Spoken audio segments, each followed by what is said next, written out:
Tal como prometido, voltamos para mais um episódio da Escola Bíblica.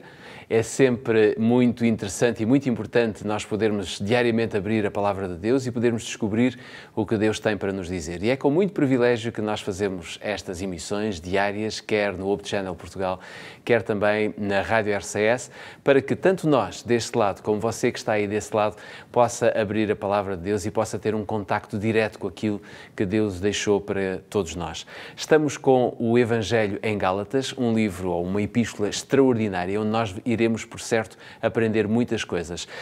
Pedro, a nossa dinâmica aqui é de termos sempre um sumário. A minha pergunta é: qual é o sumário de hoje?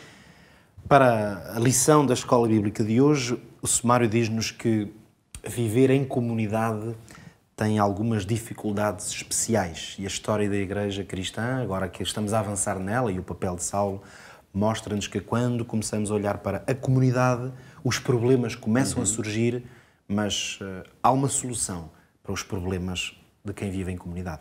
Antes de desenvolvermos um pouquinho mais e vendo ponto por ponto, será bom abrirmos a Palavra de Deus e eu vou convidar todos aqueles que têm a Bíblia à mão ou então alguma aplicação no seu telemóvel, no seu smart, no seu tablet, poderá abrir em Atos capítulo 15, versículo 2. Se não, siga-nos através da leitura que nós vamos fazer a partir do nosso quadro.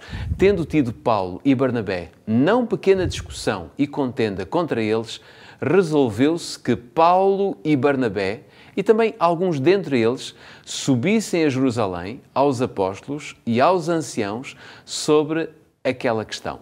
Atos 15, versículo 2, explica-nos isto. Pedro, apesar do grande entusiasmo e do crescimento do cristianismo, digamos, naquela região, e começámos ontem e vimos ontem que começou exatamente em Antioquia, a verdade é que não tardou muito até que surgiram as primeiras dificuldades entre estes mesmos cristãos.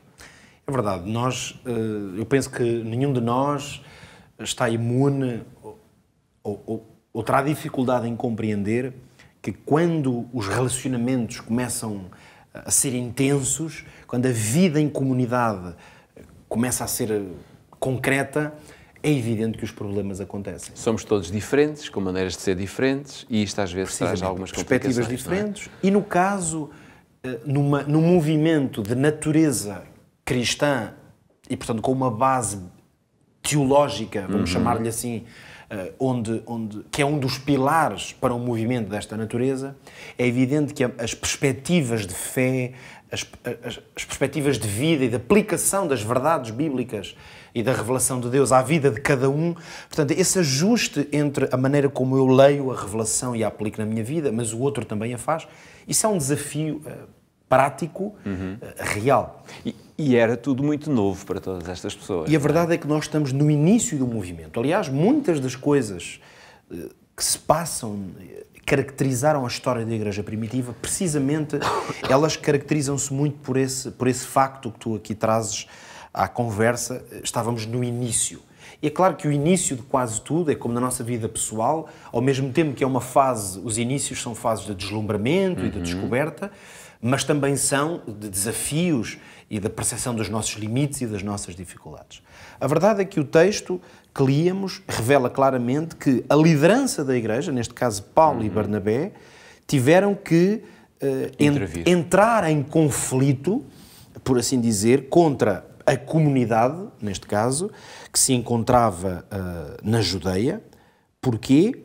Porque havia grande dissensão entre eles. E até curioso que tanto Paulo como Barnabé tiveram que se deslocar a Jerusalém, quer dizer, a coisa não estava fácil, não é? Eles perceberam que a sua intervenção ali era relevante, mas agora, claro, nós lemos apenas aqui este versículo, como uma espécie de versículo-chave na Bíblia diz, mas a verdade é que não podemos passar sem ler o versículo anterior, que nos ajuda a perceber melhor o contexto. E no capítulo 15, mas no primeiro versículo, diz-nos, o contexto é este: alguns que tinham descido da Judeia ensinavam assim os irmãos: se vos não circuncidardes, conforme o uso de Moisés, não podeis ser salvos. Ou seja, a circuncisão vinha de trás, era algo que tinha sido instituído há muito tempo, mas agora era algo que estava ultrapassado. A verdade é que estes crentes eram judeus de origem e nós sabemos que nesta primeira fase a Igreja estava a crescer de uma maneira particular nas comunidades judaicas. Basta pensar que os próprios apóstolos iam pregar às sinagogas. E, portanto, levavam, no fundo, uma mensagem nova que assentava na ideia de que Jesus Cristo era o Messias, de que o seu sacrifício e a sua ressurreição eram o plano de Deus para a salvação, mas mesmo essa mensagem, se virmos bem, claro, ela estava ancorada em toda uma mensagem profética que vinha do Antigo Testamento. Logicamente que as verdades do Antigo Testamento e as práticas da vida judaica estavam muito presentes ainda na vida das pessoas. É bom também lembrarmos que, no fundo, a prática judaica, ela ela é uma identidade nacional, por assim dizer, mas que se mistura com a identidade religiosa. Nós vivemos hoje num tempo, isto é um pequeno parênteses, mas que é útil aqui, em que, como que nos habituámos, a própria sociedade ocidental está organizada assim, a fazer uma diferença total entre a vida privada, vamos dizer assim, e a vida religiosa. É como se as nossas práticas religiosas e a nossa fé fosse uma coisa na nossa vida, mais um elemento, e depois temos o resto da nossa vida, as nossas escolhas e opções profissionais, etc. Mas a verdade é que a identidade judaica não fazia esta distinção. Quer dizer, a religião é a própria essência da vida, do estilo de vida. Claro. Basta dizer que, claro, o conceito de judaísmo, ele nasce numa teocracia, em que Deus falava diretamente aos pais, não é? Aos patriarcas, e dizia-lhes, ou que Deus é que dava leis, como aconteceu depois com Moisés. Então, ao ter crescido, digamos, dentro deste contexto, era agora muito difícil aos recém-conversos judeus perceberem, fazer esta distinção. E por isso, o que é que estes crentes que vinham da Judeia, o que é que eles fizeram? Eles não estavam, no fundo, satisfeitos, e este talvez seja o ponto essencial, eles não estavam muito satisfeitos de ver gentios, o termo que a Bíblia usa e que eles usavam, ou seja, se quisermos, pessoas que também na linguagem que eles usavam vinham de contextos pagãos, okay? Não judaicos, mas que agora eram irmãos na fé.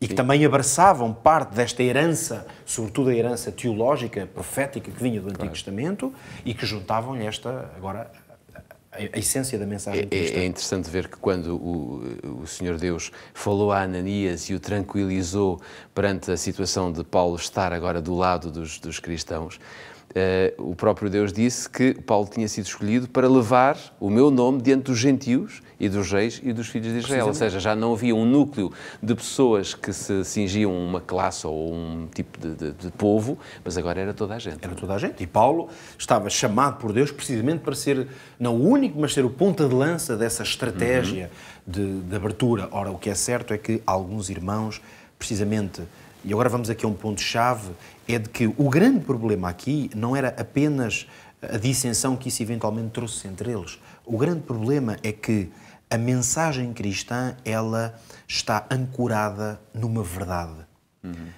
Bem sabemos que hoje, século XXI, vivemos num tempo em que verdades absolutas parecem estar postas fora da equação. Mas para quem crê na revelação da parte de Deus, a verdade é um valor inestimável que tem que ser perseguido. Há uma verdade. Nem tudo é verdade. E por isso, neste caso, o grande problema desta mensagem trazida por estes judeus é de que a ideia de que sem a circuncisão não podeis ser salvos é teologicamente uma mentira, uma falsidade. Por isso é que Paulo e Barnabé tiveram que intervir de uma maneira precisa, porque a verdade tinha que ser reposta. E a verdade, nós sabemos bem qual é neste caso, é que a fé em Jesus é o meio de salvação. E como é que eu posso aprender fazendo? Nós aprendemos a aplicar esta verdade à nossa vida. Eu vou já reformular, no fundo, isto que estava a acabar de dizer. Nós temos que ser homens e mulheres de apego à verdade. E permitam-me dizer a todos os que nos ouvem que num tempo em que o relativismo impera, o mundo está necessitado de homens e mulheres que se apeguem à verdade, que reconheçam essa verdade tal como Deus a revela e que sejam fiéis a essa verdade, eu diria como a bússola o é ao norte. E se assim o fizermos, o caminho que trilharemos será muito mais seguro.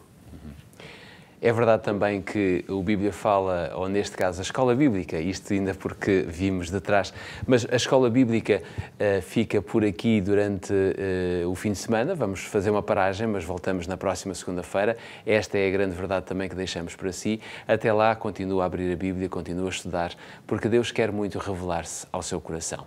Nada mais por hoje. Tenham um ótimo fim de semana. Nós voltamos na próxima semana.